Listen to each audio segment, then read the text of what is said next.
I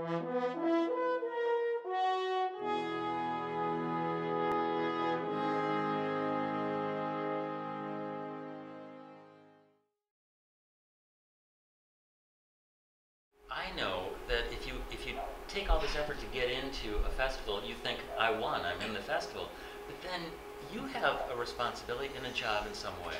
You know, that's a really, I almost wish we hadn't said the title of the show, but I will tell you that, no, that's quite all right, because the artist and I, the playwright I should say, talked afterwards, and they had been in the festival the year prior, and a little bit took this second round for granted. They were really busy creating the piece in the Berkshires, and basically came back into town right when we started. So that's, you know, that's a lesson learned. Even multi-year participants can't, what I always say, and I've heard Isaac say something very similar, which is, we call you guys participants for a reason. You're really going to get out of any of these festivals what you put into it. None of us are full-on producing your show. We all provide different bits of the equation, but take advantage of the resources that are provided. You know, we kind of go step by step and take the ACR, which is Authorized Company Representative, take them through the process, and they're the team leader from our perspective. They're the one that's allowed to email and call, and they go through all these trainings. But you know, one of the first things we do on registration weekend is what we call marketing speed dates, which is 15 minutes with me or Kevin or Ron Laska, who's our publicist, or John Peterson, who's our marketing director, to refine your title and blurb, your 40-word, very important blurb that's going to be in the program guide and online.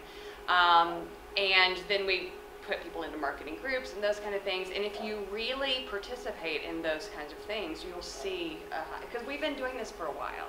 You know, that was year 15, so. Good to know.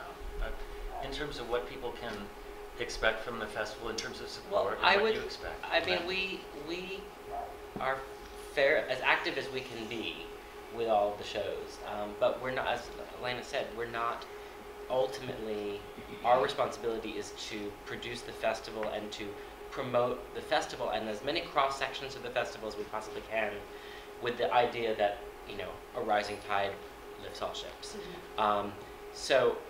But we work as closely as we can with each show, but it's important that there be people who are working on behalf of the show, where their one and primary, you know, area of responsibility is ensuring that your show is a success within the context of the festival.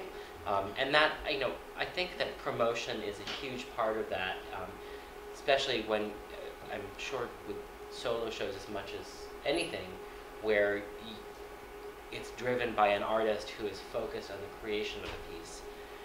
If you can have someone who is working with you so that you can focus on those things, and there is somebody who is really your marketing director or your producer, or we really require that at NYMF, because the level of production is relatively high, and the expectation in terms of promotion is relatively high, because it just is. That's sort of the section of the sea that you're swimming in there. And plus, it gives you time to be the artist. Yeah. You know, having somebody else turning that press survey form and all those things to tick all the boxes as far as, you know, the mechanics of running a festival are concerned, really allows you to take the best advantage of the opportunity that being in any one of these festivals provides. You know, most of our shows sell relatively well, but no one wants to be the show that's not selling well in that context. And we will work as tirelessly as we can, but we don't know what's going on until it's too late. When in a festival like this, you don't have weeks of a run to build an audience. You have to do the work in advance, and so whether it's, you know, identifying partner organizations who will help promote you, or it's you know, reaching out to students or working with fellow participants. There are lots of things that we try to do to provide the resources so that you can promote your own show. And when we see that your show, if we see that your show isn't selling or certain performances aren't selling, we certainly reach out when we say, without any sort of, it's not like you're a bad artist for doing that. What can we do to help? But first and foremost, as a participant at NYMF, your responsibility is to bring as much focus on promoting yourself as we do, and hopefully combine the lift that we're giving to your performance and to you as an artist is of a different qualitative and quantitative variety than you could do independently. And Matt, as somebody who's written a book about self-producing your solo show, I think that one of the biggest mistakes people make is, as you guys were saying, if you're the artist, you've written the show, it's probably about your life, you're starring in it, so you're feeling incredibly scared to, like, even though you got in, you're excited, at the same time there's this other thing working, which is like, oh my God, what if it sucks, right? And so you wait until opening night to see how it goes, and then you start really marketing. And you have to believe that it will go well, and your show will go better with a fuller house than with 5 friends. You'll be lifted. And I think that the other thing to think about when doing this is that, especially with something like the Fringe, I mean, if you're doing your show, you guys are really marketing it, But if in the Fringe, if you're competing with all these other shows, they're all competing for the same media coverage. So everybody wants, there's going to be a few articles in the, wherever it is, in the Wall Street Journal or in the Time Out or whatever, and they're going to feature a few shows. It could be great if you could be one of those. But there are other magazines and papers, and there are other audiences. And I think that the crucial thing you need to do is to figure out for yourself, who is my unique audience? Like if I'm doing a show, if I'm of Albanian descent, and my show touches on those themes, then, and I have a friend who runs a theater company, and they did this Albanian show, and it turns out there's this Albanian listserv where every Albanian in the tri-state area comes to see an Albanian event, and they sold out like crazy. So it's like, and there are papers, there are these Albanian newspaper, whatever. How do you? Not everybody's competing for that, and so I really recommend that you go that route. And which then, is why not to have 4 Albanian shows. Right. It's both. Befriend the people who run the company. Go to the events early on, sell yourself, and if you do that, then because go to the volunteers who are hanging out, who work in the ticket in the box office, because Fringe Central, because people will come in and say what's hot, and also focus. And there's 2,000 volunteers. Right. That's the best word of mouth marketing. Right. Get them to come see your shows. And try to get your friends to all come on your first night, so that your first show sells out. Because if your first show sells out, there are articles about whose shows are selling out. So if you can sell out that first show, you'll get some press from Plus, that. there will be critics in your first performance. You're only going to have 5 or 6 at Fringe NYC. So, as Matt said, very important not to blow off that first performance and see how it goes. That's where you say to your friends and family, no, I need you to come to that one. And also, in a festival environment, press want to come early because they want, if they're going to run a story, they want the show still to be running. They want it to be relevant. If you're not a known quantity, there's no reason for them to run a review or anything once you've closed. So we find we don't allow press into the first performance at NYMF, only because that day you have basically a day of load in, dress, tech, show, kill yourself, and do it again the next day. And then, but that second performance is loaded with press because for that very reason.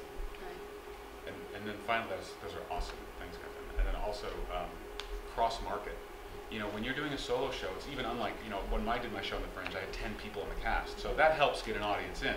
If you're doing a solo show and you've already done it once or twice, like your mother and your friends have all come. So it's like, so how do you get an audience to come? I mean, mom can come back. Yeah, mom will come back. Well,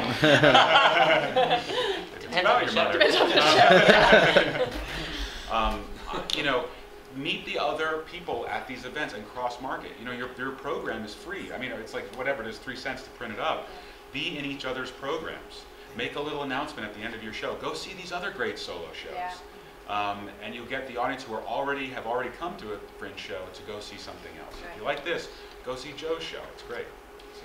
We had a show this year at NYMF.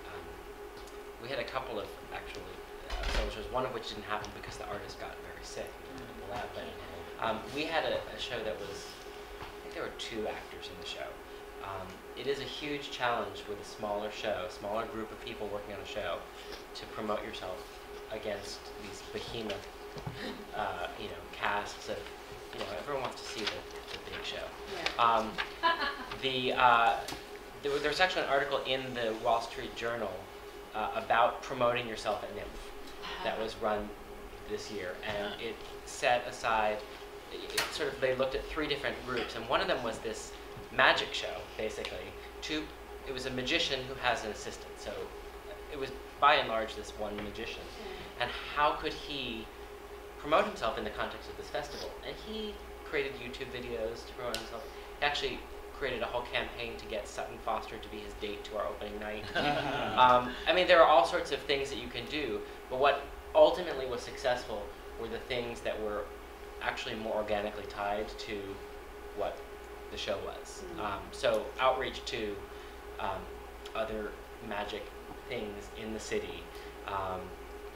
Those are the things that you are going to get butts and seats as opposed to just notoriety. It's really good. It's unique for you. Yeah, we're like the odd man out. But that's fine. You're on the bill, so in our festival, because it's dealing with 1 act, you're on the bill with 6 or 7 other people. And also because you're going out for 1, maybe 2 nights, it makes it a lot easier to get people in the house. It just does. You're like, I'm having a play in a festival, come this 1 night, there's only 1 day. So PR-wise, publicity-wise, our festival is not so much. Like, you don't have to hire a publicist. We have a publicist, we kind of do that. I would say, though, that just to comply with what we ask of you kind of helps with your success. Because you're always working. The thing about our festival is everyone that runs the festival also works for Samuel French, also knows a lot of agents, also is talking to artistic directors all day long. And even if you don't win in the festival, there's been so many people that we have published out of that or formed these really long-term relationships.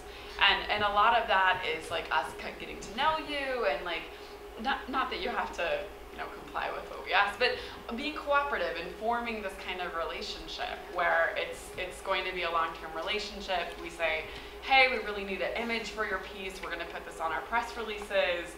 And you say, great, I'll have that by the deadline, We still, out of 40 plays, we ask for graphic images every year, and they can range from like people hiring designers to people just finding a photo that they took in their backyard. And we still get shows that don't end up submitting one, and then the playwright is upset, or that they weren't featured on the poster. We also have a great festival website that acts as kind of a magazine about the festival, where playwrights are interviewed and theaters are featured. And we have some playwrights that don't really even want to do an interview with us, which we get so much traffic to the website.